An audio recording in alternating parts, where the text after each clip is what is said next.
Hey Eli, what's up, my man? Not a whole lot, Bradley. Good, good. So today let's play some Polara or Polara. I don't know how you're supposed to pronounce this. What's your guess, Eli? Hold up. Polare. Polare. Let's do both pronunciations of A. Well, I guess that's all three. Yeah, we'll just do everything. I'm sure we'll come up with 3 or 4 more. The P game. Yeah, the P game here. So I don't know if you're familiar with this or not. It's been in our hot games list for a couple days here. It's a I hesitate to say endless runner because there are levels and there are checkpoints, so it's not necessarily endless by any means, but it's a runner.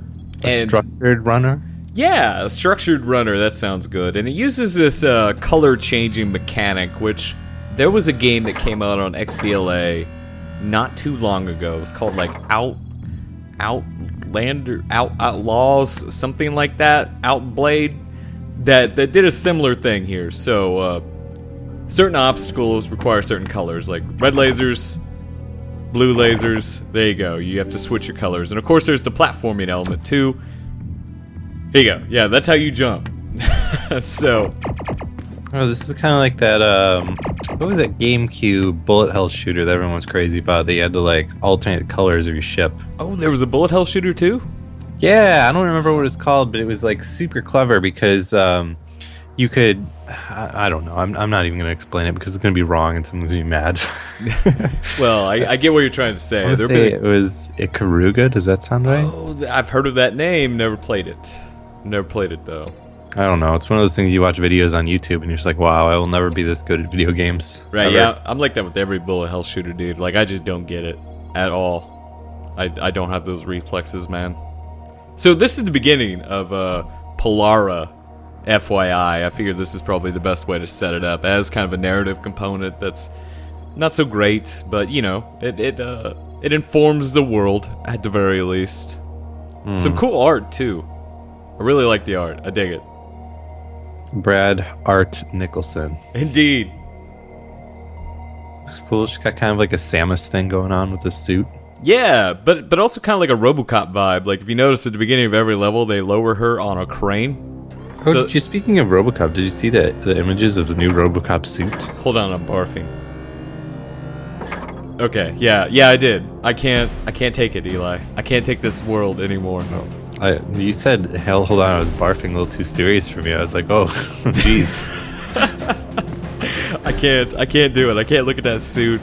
It makes me hurt on the inside, Eli Hodap. Yeah. Whatever. I don't dig it. I don't dig it at all. But you know what? Who knows? Maybe it'll be great. I mean, I didn't look at the original RoboCop and think, wow, this movie's going to be amazingly complex for what it is. So, I mean, who knows? Who knows? It might be just as surprising as that first movie. But, yeah. Yeah. I would say RoboCop is a Citizen Kane of robot cop movies. Yeah, for sure. Easily the best robot cop movie. Yeah, and I would say that RoboCop 3 is the Die Hard 2 of RoboCop movies.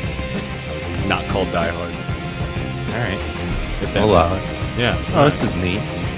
Yeah, so there's a lot of different obstacles that use this color shifting kind of thing, which, you know, adds an interesting layer to the runner. I mean, most runners, you just jump, right? That's it. Done. So, I mean, it's neat. I think it'd be cool if there was some kind of like particle effect or something when you switch. Oh, yeah. To make the switch feel more dramatic. Mm-hmm. Now, what difference does it make when you run over those lights? What do you mean? Oh, that's the checkpoint. So if I die, I'll just respawn right there. Cool. Yeah, that's what I thought. Is like, you know, I get on these, a lot of iOS games just don't use checkpointing, which just blows my mind. It's kind of nice to actually see one that does it. And it does it. We don't need checkpoints. Yeah, right? You guys who are too good at video games don't need it, but Brad Nicholson, he likes him some checkpoints. Brad Nicholson, a professional video game player, though. That's true. Well, I mean, MLG requirements are, you know, you get to restart anything twice. Really? Yeah, so checkpoint is preferred. Yeah, just look in the handbook, dude.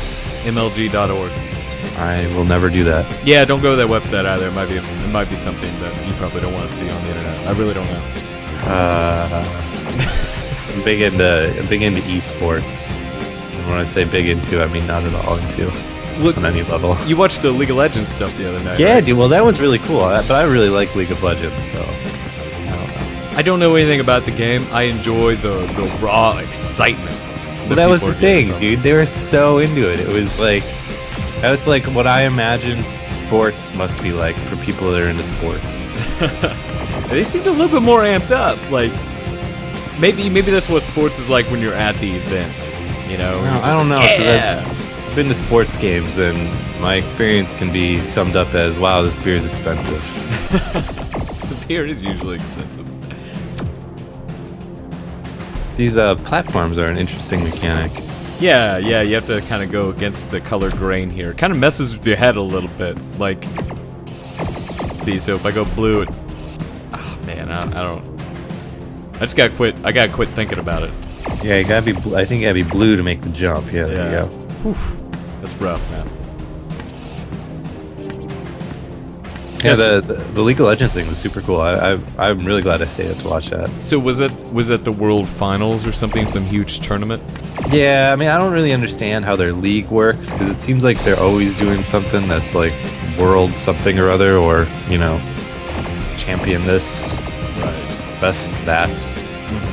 I don't know, but it seemed cool. The production values were like surprisingly high for esports event.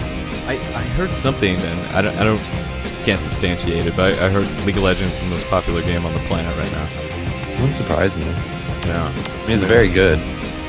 See, I wish I could get into Dota games. I gotta do it someday. I gotta really just sit down and be like, okay. Well, the problem now with games like that, those MOBA games or whatever the heck the genre is called, is it's like you really need to just know everything about all the characters. Right. And there are so many in League of Legends now that it's insane, which I guess is good and bad. Right, yeah. I mean, games that cater to that pro kind of player, like for realsies, like a pro kind of player, they really scare me off some fierce, because I'm just I don't like, think I'll that- never do this. I don't think that League of Legends necessarily does. I mean, it's like anything. I mean, those people are playing a different game than we ever would on League of Legends. I mean, they're playing the game at a level that, I mean, I just never will. I mean, when I play that game, it's essentially a single player game that happens to have, you know, some other people in it that like tell me I'm an idiot and I'm bad at the game every once in a while. Mm-hmm. Well, I mean, like I find that even informs like the community at large. Though, like you turn on StarCraft 2 multiplayer, you're still gonna get roasted. Oh yeah. Even though you're like a normal human being, you know what I mean?